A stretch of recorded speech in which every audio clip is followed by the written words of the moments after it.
ਓਏ यार मेरे को तो पैसे ही नहीं। उत्तों मैं पीर साहब ने भी कह दिता मैं रोटी लैन चलिया। हुण मैं की करा?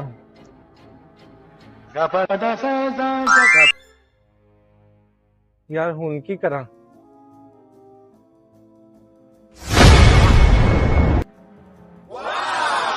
पीर साहब दी नवी जुत्ती।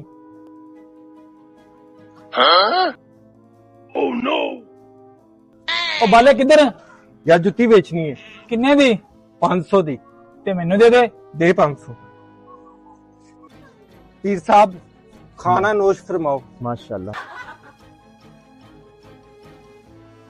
सभी भोले माशाल्लाह बड़ी वधिया खिदमत की अज तो मेरी। और ਇਹਦਾ ਰਾਜ਼ ਕੀ ਹੈ?